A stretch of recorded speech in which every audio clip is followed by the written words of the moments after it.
Bonjour, je suis Alexis Méros et vous écoutez Un café au comptoir. Un café au comptoir. Un café au comptoir.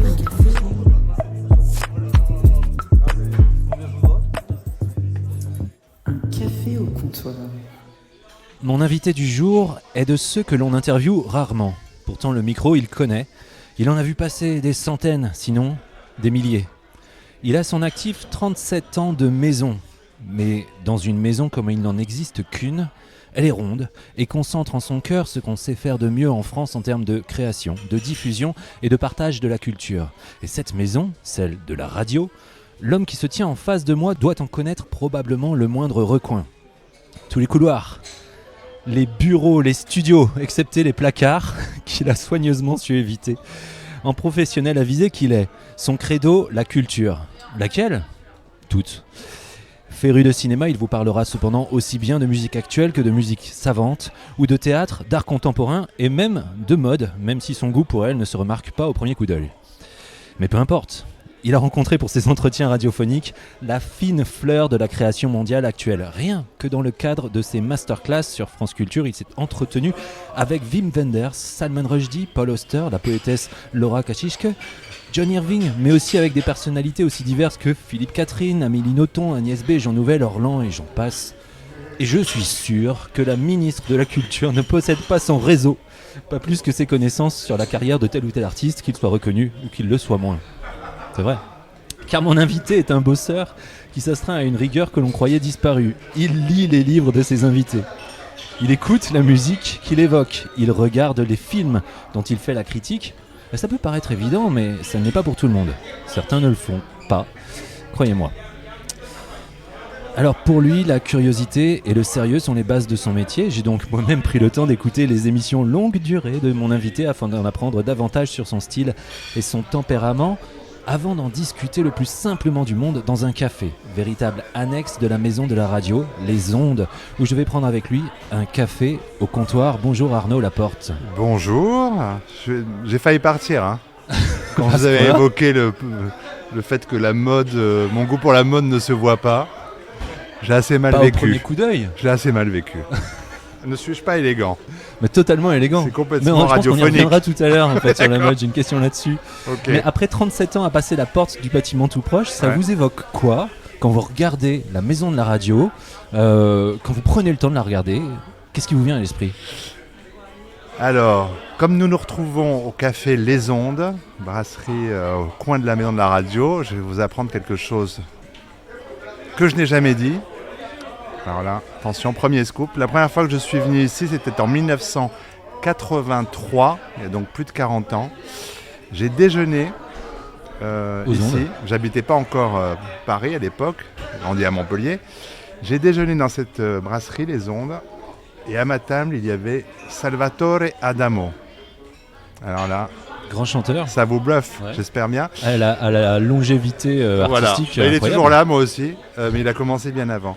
Et en fait, je venais parce que j'accompagnais une amie montpelliéraine qui avait un groupe qui s'appelait Regret, qui chantait « Je veux pas rentrer chez moi seul ». Et que ses musiciens habituels étaient occupés. Donc, elle m'avait demandé à un camarade et moi de venir enregistrer, non c'est du direct, faire l'émission de Patrick Sabatier qui s'appelait À tout cœur, qui était à 12h30 je crois sur TF1 ou Antenne 2 ou France 2, je sais plus comment ça s'appelait. Parce que vous étiez musicien. Entre autres. Et donc voilà comment je suis passé à la télévision nationale. J'avais quoi, 18 ans, 17 ans, 18 ans. Incroyable. Et c'était ma première aux ondes. D'accord. Et quand je suis revenu, 4 ans après, pour commencer à travailler ici, forcément je me suis souvenu de ce déjeuner quelques années plus tôt avec Adamo. Et quand je regarde cette maison de la radio, alors je la trouve toujours aussi moche quand même. Je ne suis pas un grand fan de son architecte. Sa rondeur a rendu pas mal de gens fous. Parce qu'on peut tourner très longtemps. Un peu comme, comme des hamsters. Ça peut faire tourner la tête. Elle est quand même très mal fichue pour circuler à l'intérieur. Parce qu'on ne sait jamais par quel couloir on peut passer d'un étage à un autre, aller de l'autre côté, etc. J'en connais en effet pas mal les coins et les recoins. Et puis on est quand même sorti, enfin paraît-il sorti, moi je vois des travaux toujours, mais de 15 ans, ou quelque chose comme ça, de travaux qui ont rendu la vie encore plus impossible. et qui nous ont amenés, notamment à France Culture, à déménager 6 ou 7 fois, je crois. Donc je connais vraiment bien cette Oui, c'est maison. pas mal ça, Ouais. effectivement. À quoi ça tient finalement une longévité dans une même radio? Est-ce que ça tient également à cette idée que la radio c'est quand même un peu plus noble qu'autre chose? L'amour du micro radiophonique, ce serait plus noble que de passer devant une caméra télévision? Alors c'est pas tant l'amour du micro que l'amour de la radio. Moi j'écoutais France Culture avant d'y travailler.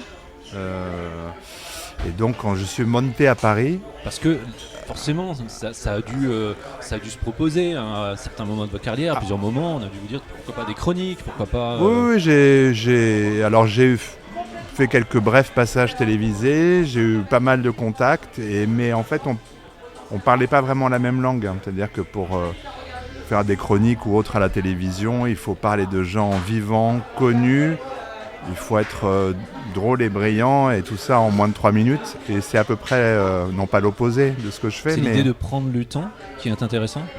Oui, c'est l'idée d'un... Moi je crois au partage de la culture, mais par le haut. C'est-à-dire que je pense qu'il faut proposer l'excellence et que ça peut toucher tout le monde. Si tant est qu'on prenne le temps en effet de donner les clés, ce que j'essaye de faire depuis de nombreuses années, d'inviter, mais tout auditeur, qu'il soit paysan dans le Cantal, qu'il soit ostréiculteur à Saint-Valahougue ou qu'il soit chef d'entreprise, de lui dire, vous avez jamais entendu parler de cette personne, cet artiste, moi je vais essayer de vous donner envie d'en savoir plus et d'aller voir, d'aller lire, d'aller écouter, etc. Et donc ça prend un peu de temps quand même. De laisser infuser les choses. Ouais, il faut... moi je crois que la seule qualité indispensable dans le métier que je fais, c'est la curiosité. C'est bien parce que c'est une question que j'allais vous poser, parce que votre place est nécessairement enviée, convoitée par beaucoup de journalistes du monde de la culture qui nous écoutent en ce moment. Et il faut nécessairement avoir quelques qualités pour à la fois être critique, être intervieweur. Et quelles sont ces qualités Alors essentielles? vraiment curiosité, la longévité aussi elle tient au fait, d'abord j'ai fait différents métiers, différents types de radio, j'ai fait beaucoup de documentaires avant de commencer à faire une quotidienne en 2000. Mais je sais que les premières années on me disait mais alors oui il faudrait que tu te spécialises quand même, c'est quand même plutôt cinéma, c'est quand même plutôt littérature. J'ai dit mais non, moi tout m'intéresse. Quand j'ouvre le journal, je lis le sport, l'économie, la politique, la culture aussi, mais après je peux pas évidemment traiter de tous ces sujets-là, mais j'ai jamais voulu me spécialiser, et ce qui au départ était un handicap, parce que du coup j'étais pas très repérable, c'est devenu un atout, je mets beaucoup de guillemets, quand des patrons et patronnes de France Culture cherchaient des gens qui pouvaient traiter un peu tous les domaines. Plusieurs fois elles ou ils ont pensé à moi en disant toi qui t'intéresses à tout, ne voudrais-tu donc pas nous faire un magazine qui parlerait de ceci, de cela? Donc le secret, s'il y en a un, je pense que c'est vraiment la curiosité. Et le travail, sans doute, parce que ce que j'ai lu sur vous, de ce qu'on m'a raconté également, c'est que vous êtes un bosseur. C'est-à-dire que vous n'allez pas forcément bosser dans des environnements comme on l'est, ou comme ici, là où on est aujourd'hui, mais chez vous, avec les bouquins. Est-ce que c'est finalement l'héritage de Laure Adler d'avoir travaillé, vous avez été son assistant, l'héritage de Laure Adler, c'est ça, cette force de travail, c'est une sorte de boulimie, d'hyperactivité dans le travail? Alors, comment dire ça? Je pense Laure et moi, on n'est pas du tout fait pareil. Grosse bosseuse, ça c'est évident, moi aussi. Et je dirais que moi je suis plus dans une activité monacale, le mot est fort, mais c'est vrai que je vais pas dîner en ville, je vais pas dans les vernissages, je vais voir des expos, mais en dehors, parce que si on va au vernissage, on voit rien, par exemple. Si on va aux premières de théâtre, c'est pour le cocktail après, et ça peut être très agréable, et j'adore le faire de temps en temps, mais je lis les livres, j'arrive le plus tard possible à la radio, en fonction des horaires de mes émissions successives, parce que c'est chez moi que ça se fait, chez moi, et plutôt seul, et plutôt les projections de films, mais c'est vrai que c'est 7 jours sur 7, par contre, ça ne s'arrête pas. Et si on veut faire... C'est un sacerdoce, j'ai l'impression. Oui, mais c'est-à-dire que c'est une sorte de prison dorée, quoi. C'est-à-dire que c'est je fais un métier extraordinaire. J'ai rencontré, vous avez cité quelques noms, vraiment des gens que j'admire, que j'aurais jamais pu imaginer croiser dans ma vie. J'ai eu la chance de parler longuement, et certaines fois, plusieurs fois, avec certaines ou certains, donc c'est extraordinaire, mais je le fais avec le plus de conscience professionnelle, avec le plus de préparation possible. Vous disiez en présentation que je lisais les livres. Ça se sent, parce que, et c'est pas forcément, effectivement on a cité certains noms, mais avec même certains artistes que le grand public ne connaît pas nécessairement, il va y avoir cette rigueur. Ah bah oui, d'autant plus. Mais ce que je voulais dire quand même, juste, je précise, c'est que, donc comme ça fait très longtemps que je fais ça, je sais pas, il y a 15 ou 20 ans, les écrivains qui sortaient d'une émission avec moi, ils disaient « Ah, vous avez lu mon livre, vraiment, et puis bien, etc. » Bon, alors heureusement, ils me le disent toujours. Mais après, ça a été les cinéastes qui ont commencé à me dire « Ah, mais vous avez vraiment vu mon film et tout ça, vous étiez en projection hein. ?» Bah oui. Donc, ce qui veut dire que, et on en parle souvent avec les artistes après les émissions, c'est que surtout ceux qui sont pour le coup plus connus, qui font des tournées promotionnelles assez grandes et qui ils le voient bien au bout de 2 questions que la personne en face n'a pas lu, n'a pas vu, n'a pas été voir l'expo, etc. Et je trouve ça, j'avoue que c'est certainement pas pour me lancer des fleurs, mais c'est quand même au contraire la moindre des choses que de lire un livre quand même si on reçoit un écrivain, connu ou pas connu. Et s'il n'est pas connu, il faut faire encore plus de pédagogie, être encore plus précis pour donner encore plus de clés aux gens qui écoutent, pour leur donner envie d'aller lire, voir, etc. Ça me fait penser, c'est vrai que avoir couvert avec minutie 30 ans de culture, ça fait quelques générations d'artistes. Est-ce qu'on a l'impression, quand on voit tout ça d'un peu plus haut, que le monde de la culture a changé, que l'artiste a changé, que les créations ont changé dans leur conception et finalement leur communication? Alors j'ai combien d'heures là pour répondre parce bien, on s'en fout, on est tranquille. Mais... Qu'est-ce qu'on a comme carte encore? C'est marqué, on a 7 heures devant nous. 7 heures, bon, voilà. Moi, je serai à l'antenne avant. Mais alors évidemment que ça a changé, pour tous les arts de façon différente, parce que le monde de l'art est de plus en plus... alors on pourrait dire nourri, on pourrait dire contaminé, on pourrait dire je sais pas quoi, par l'argent. Qu'on a vu arriver, prenons les arts plastiques.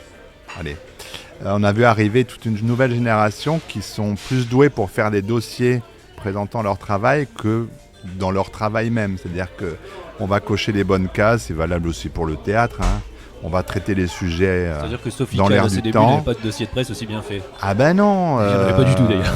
Non, et puis il y a toujours heureusement des jeunes artistes qui font les choses avec une nécessité totale. Mais il y a quand même de plus en plus une part d'artistes qui n'en sont pas, en fait, soyons clairs, qui sont là et parce qu'ils saisissent quelque chose de l'air du temps. Allez, bon, alors c'est quoi? C'est l'écologie, donc je vais faire un truc comme ça. C'est... la fin du monde agricole, alors je vais faire un truc comme ça, je vais faire un film là-dessus, je vais écrire là-dessus. Il y en a beaucoup.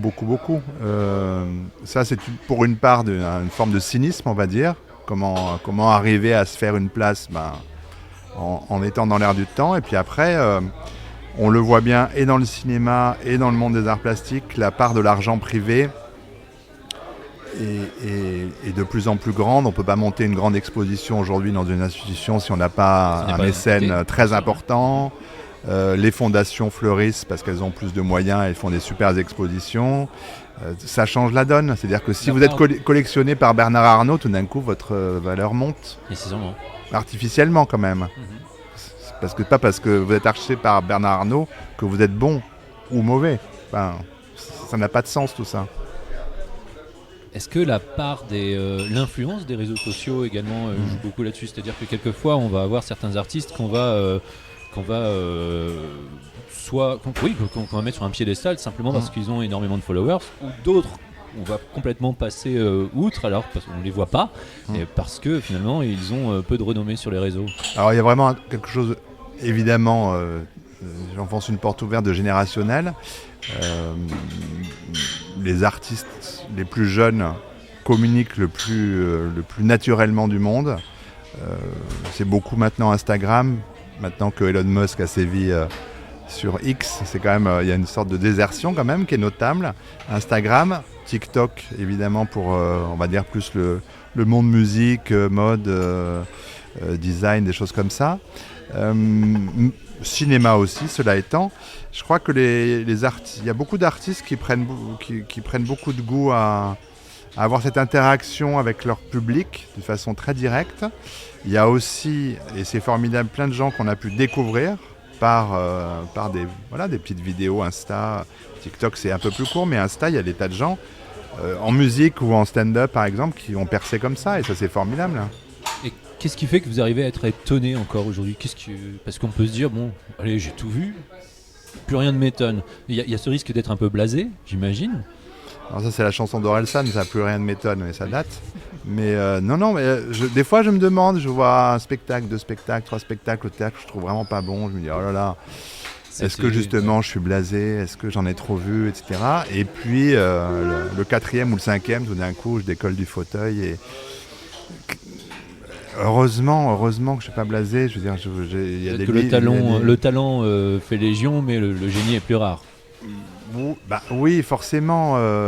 Quand on a beaucoup lu, beaucoup vu, beaucoup écouté, c'est vrai que je vois ça avec mon équipe. Il y a des gens évidemment beaucoup plus jeunes que moi dans mon équipe qui tout d'un coup vont me faire écouter un truc de musique qu'ils trouvent absolument génial. Et moi je dis ah oui, mais ça ressemble tellement à, et je vais énumérer.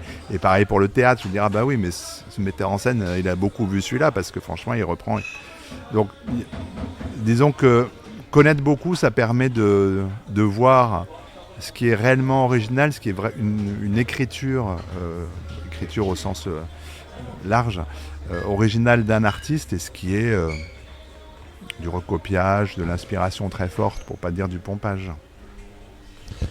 Arnaud Laporte, nous allons passer au vrai ou faux. J'ai peur. Le vrai ou faux. Un café au comptoir. Arnaud Laporte, vous êtes un tweetos compulsif, c'est-à-dire que vous faites plein de tweets, vous en avez fait 25 000, vrai ou faux ? Faux. Vous êtes sûr ? Non, je suis pas du tout compulsif. Par contre, ça fait 10 ans que je suis sur Twitter. X. Ouais. Donc peut-être qu'en 10 ans, j'en ai fait, vous avez compté. Enfin, c'est marqué, non, il y a un compte. 800 tweets. Ah oui, mais bon, d'abord, j'annonce mes émissions. Elon Musk en a fait 31 000, certes, c'est plus. Mais lui, enfin, ça fait 2 jours qu'il est sur son réseau, c'est pour ça. Non, 25 000 rapportés au nombre de jours. Faites les maths un peu. Puis depuis 2005, un truc comme ça. Je suis très mauvais en maths, mais... Non, mais je suis pas que du compulsif. Regardez les comptes... Et vous aimez les réseaux sociaux ? Alors Twitter, vous êtes présent sur Instagram. Je m'y informe davantage que je tweete. Mais je tweete quand même assez essentiellement. Twitter, c'est assez professionnel. Je tweete les émissions, les invités, des trucs comme ça. Et des choses qui me paraissent importantes ou drôles, parfois. Peu de place à l'humour sur Twitter de ma part. Donc ce sera faux. Ouais. Ok. Vrai ou faux, il y a une fake news qui traîne sur Internet vous concernant. Il paraît que vous ne porteriez que des chemises bariolées. C'est une ancienne real news. C'est une vraie qui est devenue fake, quoi. C'est une vraie qui n'est plus vraie. C'est vrai que, alors bariolée. C'est écrit comme tel. Non, mais parce que les gens manquent de vocabulaire terriblement. C'est vraiment le monde dans lequel nous vivons. C'est pour ça que j'avais dit qu'on reviendrait à la mode. Mais moi, j'ai regardé sur votre fil Instagram et souvent les photos, vous êtes soit un t-shirt blanc, soit un t-shirt noir. Voilà, je suis dans ma période t-shirt, mais j'ai une période chemise originale. On peut faire de la pub. C'était Coton Doux. Qui font des chemises.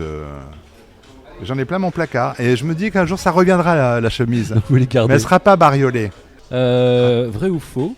Vos entretiens dans lesquels des personnalités évoquent leur carrière sont une sorte, et à votre façon, de réponse au travail de votre père, l'écrivain et philosophe Roger Laporte. Alors je vois pas en quoi ce serait une réponse en fait. Ou un prolongement, finalement. Son travail sur la biographie en tant que genre littéraire, en tant que... Écoutez, je n'y avais jamais pensé, alors je dirais vrai. Ça fait quoi d'entrer dans l'intimité de personnes quand on fait une masterclass, quand on... Alors moi j'y entre toujours sur la pointe des pieds.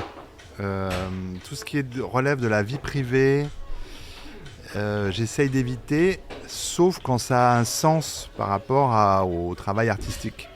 De savoir de savoir qu'on a grandi sans père ou sans mère, de savoir que... Pour certains, c'est constitutif de leur œuvre également. Oui, donc quand ça éclaire l'œuvre, je me permets d'en parler, mais je suis toujours très gêné. Je suis assez pudique. J'ai pas envie de mettre mes invités mal à l'aise, en fait. Je comprends. Vrai ou faux, tout petit, vous faisiez déjà des fiches sur les films que vous voyiez? Alors oui, mais c'est génial parce que j'ai retrouvé ça. Alors je pourrais vous les montrer, ce qui évidemment serait formidablement radiophonique. Vous pouvez les décrire? Alors, non mais j'ai fait une photo. Alors je pense qu'elle est là. Il dégaine son téléphone. Il dégaine son téléphone, un iPhone de petit modèle, très bien, qui est pratique. Car, en fait, qui tient dans malgré la main, mon grand âge, avec j'arrive encore à lire.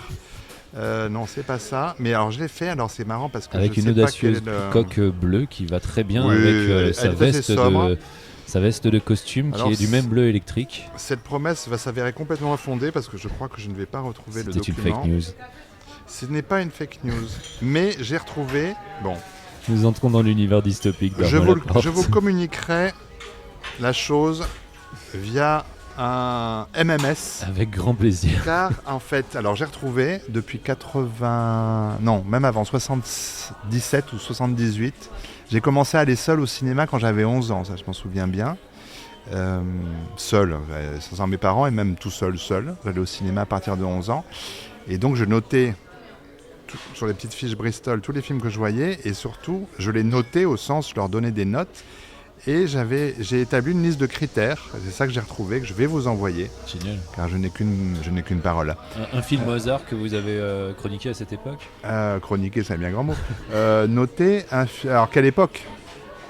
Parce que le premier film que j'ai été voir seul au cinéma est un film qui est complètement oublié pour de bonnes raisons. Le chasseur de chez Maxime, c'est avec Michel Galabru. Voilà. Oui, j'avais 11 ans. Pas vu. Voilà. Ah non, mais personne ne l'a vu à part moi, je pense. Hein. Et venait d'ouvrir à Montpellier un magnifique cinéma Gaumont, place de la Comédie, dont j'avais le ticket numéro 6, je crois. J'étais le 6e spectateur de ce cinéma, parce que pendant des années, j'ai gardé tous mes tickets de cinéma. C'était des tickets de couleur qui tenaient bien dans la main. En tout cas, donc vrai. Ouais. C'est une réponse extrêmement longue, mais c'est vrai. Donc c'est vrai. Dernier vrai ou faux? Vrai ou faux, vous adorez Christine and the Queens? Alors c'est ma passion. Mais d'abord, est-ce que vous êtes sûr qu'on l'appelle comme ça? Je ne sais pas, je ne cherche même plus à comprendre. Voilà, ça m'a fait sourire. Alors, non, mais j'ai quelques, on va dire... je force un peu le trait, toutes les années de dispute du nom de l'émission où on faisait de la critique. C'est vrai qu'elle était pour moi symptomatique de quelque chose qui se reproduit vraiment constamment. Une frénésie, un emballement médiatique. Oui, mais alors qui est constitué de la façon la plus bête qui soit, c'est-à-dire qu'il y a un article dans un journal, il y en a un deuxième, journal national, et à partir de ce moment-là, je vois très bien ce qui se passe dans les conférences de rédaction. Ah mais ils ont parlé de Christine and the Queen dans le Parisien et dans, je sais pas quoi, dans l'Express. Il faut qu'on en parle aussi. Il faut qu'on en parle. Et ainsi de suite, et ainsi de suite. Et alors ça donne... et quelles que soient les qualités, ça donne Christine Quinn, ça donne Clara Luciani, ça donne Elie Preto, ça donne... que je les aime ou que je les aime pas, il y en a que je trouve très bons, d'autres moins bons. Mais c'est une sorte de paresse. Voilà, c'est l'anti-curiosité. Et c'est ça qui m'agace le plus. C'est le fait que parce qu'on en parle, on en parle. C'est médiatique finalement. Ben oui, on en parle parce qu'on en parle. Vous voyez le niveau de, quand même, de hauteur de prise de décision. Peut-être que c'est justement là le rôle de l'argent également qui fait que ça participe à cette un pourrissement de la culture, mais ça joue là-dessus. C'est-à-dire qu'on en parle et donc on se dit bah tiens, si on en parle aussi, ça va rapporter plus d'auditeurs, plus de public. Il y a une paresse quand même de la part des rédactions en chef qui sont généralement peu portées sur le domaine culturel et qui disent bah, comment ça se fait qu'on n'en ait pas parlé nous? Et ils ne savent pas de quoi ils parlent, mais ils veulent quand même qu'on en parle. La paresse, c'est également l'éloge de la paresse, c'est également être dans un café. Si on est aux ondes, ça vous arrive de... Alors je sais que vous ne travaillez pas dans les cafés, c'est pas quelque chose qui vous inspire particulièrement, en tout cas pour préparer vos dossiers, parce qu'il y a du bruit, parce que vous êtes bien avec je sais pas, votre chaîne pour écouter de la musique, votre ordinateur pour voir les films si vous avez besoin. Mais le café, ça vous évoque quoi à Paris ou ailleurs? Le café à Paris, alors la paresse, hein, c'est mon fantasme absolu. Hein. Moi, je pense que c'est parce que je suis une grosse feignasse que je travaille autant. Je pense qu'il y a une règle d'or. Hein. Plus on est feignant et plus on travaille. Et donc, je rêve d'un transat sur la plage. Ce qui peut être une terrasse de café agréable. Le café à Paris, pour répondre à la question, ça renvoie au cinéma, assez évidemment. Ça renvoie à la littérature, ça renvoie à la fois à Claude Sautet pour parler des anciens ou Patrick Modiano, les cafés de ma jeunesse. Enfin, il y a cet univers-là. Alors, j'ai passé beaucoup de temps dans les cafés à Montpellier quand j'étais plus jeune. C'est vrai qu'arrivant à Paris, j'ai beaucoup travaillé très vite et peu fréquenté les cafés, mais je le regrette. Mais je pense toujours à l'émission du lendemain qu'il faut préparer, du surlendemain, il faut prendre de l'avance, il faut lire le livre, ça prend du temps. Parce qu'ici, c'est un café, je disais tout à l'heure, c'est un café emblématique de la maison de la radio. C'est-à-dire que souvent, si on a un rendez-vous avec un journaliste, ou un journaliste a un rendez-vous avec un artiste, on se retrouve aux ondes, journalistes entre eux, animateurs entre eux. Et c'est un café alors, qui a beaucoup changé au fur et à mesure des années, qui se réinvente chaque fois, mais il y a comme une certaine âme, même si... alors c'est assez... Non, on n'entend pas du tout dans la musique, on n'entend pas du tout... il passe pas du tout ce qui se passe à la maison de la radio. Non. La musique n'est pas FIP, par exemple. Mais voilà, il y a quelque chose qui d'entraînant, comme une sorte de... de vrombissement, de frémissement, de frénésie qui est là dans cette atmosphère. Vous le ressentez comment? C'est quoi les ondes pour vous? Qui porte bien son nom, hein, comme vous venez de le décrire. Les ondes, c'est à la fois le lieu, en effet, où vous m'avez demandé un lieu, je vous ai proposé les ondes parce que c'était une sorte d'évidence. Non, mais même, c'est vrai que je fréquente un peu les cafés, celui-là je le fréquente un petit peu. Alors les ondes, c'est aussi maintenant que ça fait un certain nombre d'années que je suis en direct de 19h à 20h, je sais que les invités qui arrivent un peu en avance ont tendance à venir boire un coup ici. Il vaut mieux qu'ils n'arrivent pas trop en avance. Si c'est un coup, puis... non, on a eu quelquefois des invités qui arrivaient un peu imbibés, on va dire. C'est le danger de faire du direct à 19h. Ça peut être quand même un peu acrobatique. Bon, moi, ça m'amuse toujours. C'est ça qui est bien dans le direct, c'est que tout peut arriver, y compris l'invité dans un drôle d'état ou en retard. Mais moi, en fait, j'adorerais passer mon temps ici, parce que ici aux ondes, dans d'autres cafés, mais ici à regarder. Là, on est à une heure assez calme, mais il y a des tas de gens. On se demande quelles sont la vie des gens. Comme ça, un monsieur qui a l'air très propre sur lui, qui attend. Il y a deux dames là-bas qui discutent, mais de quoi est-ce qu'elles parlent? C'est fascinant. Il y a plein d'histoires qui se passent là. Ça vibre. On vous voit en tant que spectateur, mais à la toute base, vous étiez créateur. Oui, des envies de création. Oui. Non, enfin, de musique, de peinture, d'écriture. Mais qui vous dit que c'est fini? J'ai pas dit que c'était fini. Ah ben voilà. Non mais, c'est-à-dire que quand on reçoit les plus grands artistes du monde et qu'on a la chance de les rencontrer, ça calme beaucoup les velléités. Hein. Mais ça n'empêche pas de... On reste humble, c'est ça? Oui, franchement, je me dis toujours... pourquoi rajouter un livre à tous les livres qui existent déjà? Il y en a déjà tellement de mauvais. Pour en rajouter un, si un jour le temps et la nécessité font que, ça arrivera peut-être. Pareil pour d'autres formes d'expression. Moi j'ai un ego surdimensionné. Voilà, j'écris des livres en plus. Personne n'en parle, mais c'est pas grave. Où est-ce que vous trouvez le temps alors? Je trouve le temps en prenant le temps. Je me réveille très tôt le matin et à 5h du matin j'écris. Et vous vous couchez à quelle heure? 23h, minuit. D'accord, mais vous avez quel âge? J'ai 46 ans, vous voyez. 26, vous les 46, faites, 46, vous les faites 46. Pas. Ouais. Moi, là, j'avoue que le coup de se lever à 5h du matin pour écrire, c'est pas mon... Non, c'est pas moi ça. Chacun son rythme de vie. Ouais. Non, mais les journées sont déjà... J'ai peut-être moins de choses à faire dans mes journées que je sais pas, les journées sont déjà tellement remplies. En fait, c'est plus, comme disait Étienne Moujotte, il me faudrait un bout de cerveau disponible pour pouvoir développer ça, mais... C'était une expression, oui, le cerveau disponible, c'était par rapport à TF1. Ouais. On occupe avec TF1 le cerveau disponible des personnes. C'était assez pervers comme expression. Mais moi, je le reprends d'une bonne façon, mais il faudrait qu'en effet, ma part de cerveau disponible à la création soit plus grande. Mais ça travaille. Je voulais juste une question sur les interviews, en fait une question qui en est trois. Ouais. L'interview, on va dire, celle qui vous a donné le plus de plaisir, celle qui était la plus compliquée, et puis finalement celle qui a été la plus étonnante. Waouh. Faut pas obligé de citer des noms, mais est-ce que ça existe? Est-ce que c'est un fantasme ou est-ce que Non, mais le problème, c'est-à-dire que j'en ai fait tellement. Comme vous le dites, hein, ça fait quand même. Là, on parle de milliers Bien sûr. et de milliers d'interviews. Je regardais en pensant à vous. J'étais sur le site INA Media Pro qui recense les archives radio, mais pas toutes. Et donc, j'ai tapé mon nom. Il y avait 5500 et quelques entrées. Il n'y a pas tout. Donc ça veut dire que voilà, ça donne une idée du nombre d'entretiens que j'ai pu faire, et sachant que les entrées, ça ne veut pas dire un seul invité forcément. Donc, alors c'était quoi celle qui m'a donné le plus de plaisir? Ou celle qui va donner le plus de fil à retordre. Alors peut-être la pire et la mieux, ce qui est comme ça je vous raconte la même histoire. Mon cinéaste préféré est Francis Ford Coppola. La première fois que j'ai interviewé, on m'a dit vous avez 10 minutes. Alors là, vraiment horrible.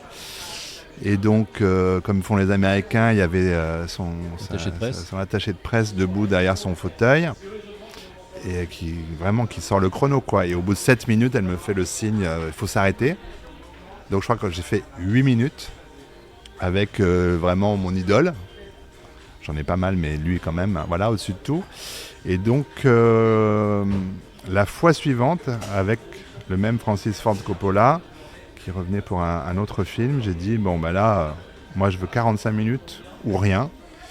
Et j'ai eu 45 minutes avec lui en tête-à-tête. Et c'était, voilà, c'était le bonheur. Hein. Ouais. Et celle qui vous a le plus étonné? Alors, peut-être je vais répondre par un biais. Non, mais alors, qu'elle m'ait étonné moi, c'est une chose, mais je sais que ça a beaucoup étonné les auditeurs, auditrices. J'avais fait une interview avec Penélope Cruz. Si. Et à une époque où elle était considérée comme une jolie fille, c'est le moins qu'on puisse dire, mais pas sans plus. Et l'interview était vraiment intéressante. Cette femme est vraiment sensible, intelligente, a de la culture. Et on avait reçu une quantité de courriels, messages. Les gens n'en revenaient pas que Penélope Cruz ait des choses à dire. Donc c'est peut-être pas moi que ça étonnait le plus. Et ça, c'est souvent le cas. Hein. Y a des choses... l'an dernier, c'était un scandale. Ça a fait une mini shitstorm, hein, n'est-ce pas, sur Twitter, quand j'ai invité Danny Boone. Parce que là, Danny Boone sur France Culture, là, c'est la fin de tout. C'est la bolloréisation des esprits, je sais pas quoi. Je me suis fait insulter dans tous les sens. Et de quel droit, on va me dire, de qui je peux inviter? Danny Boone a des choses à dire. Et c'était passionnant, par ailleurs. Vraiment, ça aurait pu, bien sûr, ouais. Il aurait pu rien se passer, qu'il ait rien à dire. Le type est super intéressant. Donc voilà, il y a des gens qui ça étonne, pas moi. Parce qu'il faut essayer. Et le plus de fil à retordre... facile, je vais dire Brigitte Fontaine, mais comme je pense que toutes les personnes qui ont interviewé Brigitte Fontaine vont dire ça. Ouais, on sait comment ça commence, on sait pas comment ça finit, quoi. Oui, on sait même pas comment ça commence non plus, hein, parce qu'avec elle, c'est un peu... On va imaginer une sorte d'univers dystopique. Allons-y. Vous faites une autre carrière, quelque chose d'autre de différent, ça aurait été quoi?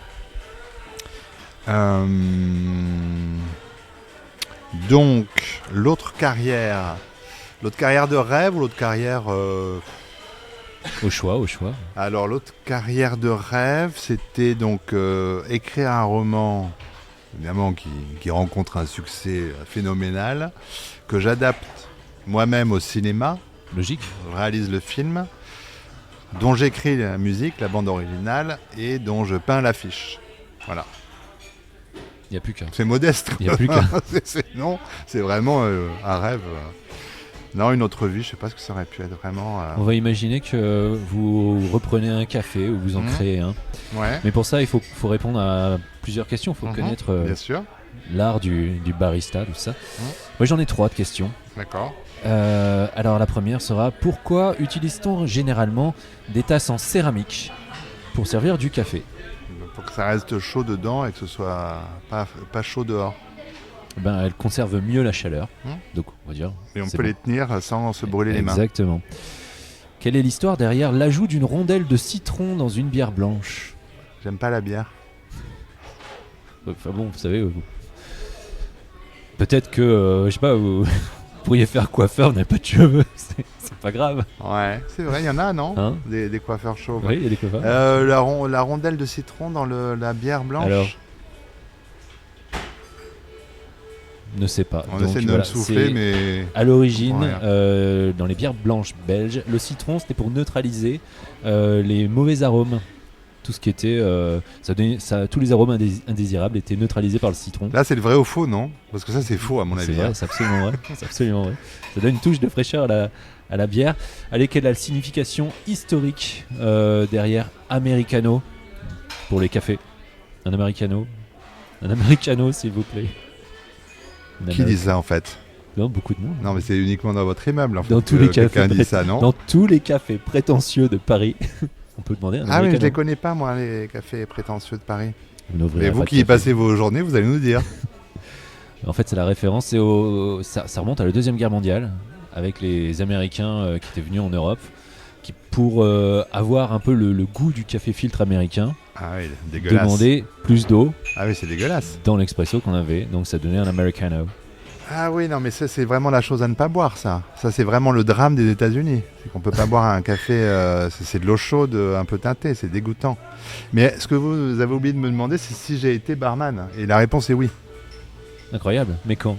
Quand je faisais mes études à Montpellier, j'étais serveur dans une pizzeria, j'étais barman, mais je servais pas d'americano moi monsieur. Je pense que vous êtes meilleur derrière un micro. Qu'est-ce que vous en savez? J'ai écouté J'étais les le modèle de émissions. Tom Cruise dans Cocktail. Oui, mais bien sûr, Et il a pris des cours auprès de moi. j'imagine. Bon, voilà. Vrai Vrai ou faux? Merci beaucoup Arnaud Laporte d'avoir Merci été à invité vous. d'un café au comptoir. Et bonnes émissions. Vous aussi.